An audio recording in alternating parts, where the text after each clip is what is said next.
కోనసీమ జిల్లా రాయవరంలో జరిగిన మందుగుండు తయారీ పేలుడు ఘటనతో కాకినాడ జిల్లా వ్యాప్తంగా ఫైర్ సేఫ్టీ తనిఖీలు చేస్తున్నామని కాకినాడ ఆర్డీఓ మల్లిబాబు తెలిపారు.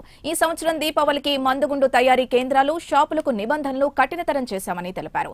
క్రాకర్ షాపులో పనిచేస్తున్న సిబ్బందికి యజమాని ఇన్సూరెన్స్ తప్పనిసరిగా తీసుకోవాలని నిబంధనలు పెట్టామన్నారు. ప్రభుత్వం ఆదేశాలు ఎవరూ పట్టించుకోకపోయినా కఠిన చర్యలు తీసుకుంటామని హెచ్చరించారు. ఈ సంవత్సరం దీపావళి పండుగను ప్రజలంతా సంతోషంగా జరుపుకోవాలని అంటున్న కాకినాడ ఆర్డీఓ మల్లిబాబుతో మా ప్రతినిధి కామేశ్వరరావు ఫేస్ టు ఫేస్. దీపావళికి సంబంధించిన ఏర్పాట్లన్నీ కూడా భద్రత పెంపు చేశారు. ఈ నేపథ్యంలో కాకినాడ జిల్లా వ్యాప్తంగా కూడా ఏదైతే ఉందో క్రాకర్ షాపులు కావచ్చు, మొత్తం కూడా మందుగుళ్ళు, మొత్తం తయారీ కేంద్రాలు కూడా భద్రతను పెంపు చేసి ప్రస్తుతం కాకినాడ ఆర్డీఓ మల్లిబాబు దగ్గరుండి ఏర్పాట్లన్నీ కూడా పరిశీలిస్తున్నారు. సార్ చెప్పండి, అంటే ఇన్సిడెంట్ చాలా బాధాకరం. ఇన్సిడెంట్ బేస్ చేసుకుని ఈ సంవత్సరం అడిషనల్గా స్ట్రిక్ట్ అయిన ఆదేశాలు ఉన్నాయండి, ఏంటి సార్ అవి? కోనసీమ జిల్లా రాయవరం దుర్ఘటన. ఇక్కడ ఇన్సిడెంట్లు రెండు రకాలుగా చూడొచ్చు మనం. ఒకటి మ్యానుఫ్యాక్చరింగ్ యూనిట్, రెండు సేల్ ఏరియా. కోనసీమలో జరిగింది మ్యానుఫ్యాక్చరింగ్ యూనిట్లో జరిగినటువంటిది. ఎన్ని ప్రికాషన్స్ అన్నీ ఉన్నా సరే ఆ క్వాంటిటీకి మించిన సరుకును అక్కడ నిల్వ చేయడంతో భారీ ఎత్తున పేలుడు సంభవించింది. సరే, సేల్ పాయింట్ల దగ్గర కూడా అటువంటి ఛాన్స్ ఉంటాయి కాబట్టి చాలా ప్రత్యేకమైనటువంటి ఆదేశాలు ముఖ్యమంత్రి కార్యాలయం నుండి నేరుగా రావడం జరిగింది. రోజుకి 2 సార్లు ఉదయం సాయంత్రం కూడా గత 3-4 రోజుల మట్టి జిల్లా కలెక్టర్ గారు పర్యవేక్షిస్తున్నారు స్వయంగాను. సో ఈసారి షాపులు బ్యాక్ టు బ్యాక్ వేయటం, షాప్కి మధ్య నిర్దేశించినటువంటి దూరం ఎంతైతే ఉండాలో నిబంధనలన్నీ కఠినంగా అమలు చేయటం, అదేవిధంగా షాపులో ఉండే వర్కర్స్ అందరికీ కూడా ఇన్సూరెన్స్ చేసేలాగా వారు చేసి ఎవరైతే ఇన్సూరెన్స్ చేస్తారో వారికి మాత్రమే అనుమతులు జారీ చేయడం జరిగింది. Mandal level joint committee consisted of police, revenue and fire department including labour చాలా స్ట్రిక్ట్గా తనిఖీ చేసిన తర్వాత మాత్రమే ఇవ్వటం జరిగింది. ఇప్పుడు ఇక్కడ కాకినాడ మెక్లారన్ హై స్కూల్ సెంటర్లో 98 షాపులకి ఇవ్వటం జరిగింది. ఒక బ్లాక్కి 50 మించకుండా కూడా కఠినమైన నిబంధనలు పెట్టారు. ఆ విధమైన చర్యలు తీసుకోవడం జరిగింది. అదేవిధంగా సఫిషియెంట్ వాటరు, ఫైర్ ఎక్స్టింగ్విషర్స్, ఇసుక కూడా ప్రతి షాపు నిర్బంధించడం జరిగింది.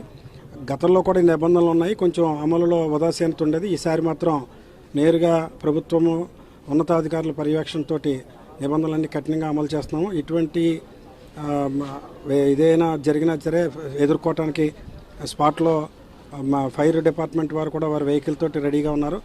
ప్రజలు కూడా అత్యంత జాగ్రత్తలు తీసుకుని షాప్ యజమానులను ఒక ఆనందకరమైన దీపావళి చేసుకోవాలని మా కోరిక.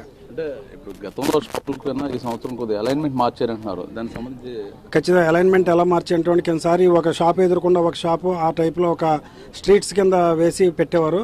అప్పుడు ఒకవేళ ఏదైనా జరిగితే దుర్ఘటన ఎక్కువ నష్టం జరిగే అవకాశం ఉంటుంది కాబట్టి ఈసారి బ్యాక్ టు బ్యాక్ షాపు వెనకాతల షాప్ అంటే ఫేస్ టు ఫేస్ కాకుండా బ్యాక్ టు బ్యాక్ షాపులు వేయటం జరిగింది. అందువలన ఒకవేళ ఎక్కడైనా ఒక వరుసలో ప్రమాదం జరిగినా మిగిలిన వాటికి ఇబ్బంది లేకుండా సేఫ్గా ఉండటానికనే ఉద్దేశంతో అది కూడా చాలా దానివల్ల మనకి ప్లేసు తగ్గి షాపులు ఇదివరకు 130 షాపులు ఉండేటువంటి ఏరియాలో మనం ఈసారి 90-98 షాపులు మాత్రం వేయగలిగాం. ఆ నిబంధనలు కూడా మనం చాలా కఠినంగా అమలు చేయడం జరిగింది. మొత్తం మీద అప్పుడు జిల్లా వ్యాప్తంగా చూసుకుంటే ఈ నిబంధనలు అంటే రెగ్యులర్ కొనసాగుతాయండి. ఈ దీపావళి వరకు సేల్ జనరల్గా దీపావళి 4 రోజులే ఉంటుంది. టెంపరీ ఎల్ఈఫైలు ఇస్తున్నారు. దీనికి తాత్కాలిక బాణసంచ అమ్మక లైసెన్సులు మాత్రమే ఉంటాయి. రెగ్యులర్గా అమ్ముకునేవి వేరే LE1 అని వేరే ఉంటుంది మ్యానుఫ్యాక్చరింగ్. LE5 అవి జిల్లా మొత్తం మీద ఒక 10-15 ఉంటాయి. ఇక్కడ మాత్రం ప్రతి మండలంలోనూ ప్రతి సెంటర్స్ ఎక్కడైతే ఉంటాయో ఇంపార్టెంట్ సెంటర్స్లో ఎక్కువ షాపులు పెడతారు. కాకినాడ రెవెన్యూ డివిజన్ పరిధిలో ఇంతవరకు 338 షాపులకి లైసెన్సులు ఇవ్వడం జరిగింది. జిల్లా వ్యాప్తంగా సుమారుగా ఒక 540 షాపులు వస్తాయని, అంటే ఇంక్లూడింగ్ పెద్దాపురం డివిజను ఒక అంచనా. ఇంతవరకు కాకినాడ డివిజన్ 380 షాపులు వచ్చాయి.